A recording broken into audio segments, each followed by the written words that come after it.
In this video, I will show you how to send money from Western Union to M-Pesa. So first of all, you have to create an M-Pesa account, and after that, log into your Western Union account, click on send money. Now here you have to select the receiver country. Where do you want to send amount? So select the country Kenya here. After that, type the amount that you want to send.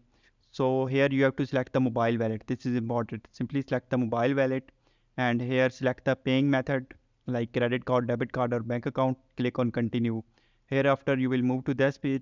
So simply just type the receiver first name here, middle name here, last name here, type the email, and after that here select the receiver wallet information. So you have to select the M-Pesa here, and please enter the correct mobile number linked to the wallet. So you have to type the correct number of wallet of your M-Pesa account, and after that simply when you type the wallet mobile number here, then click on continue. So in this way you can send money from Western Union to M-Pesa.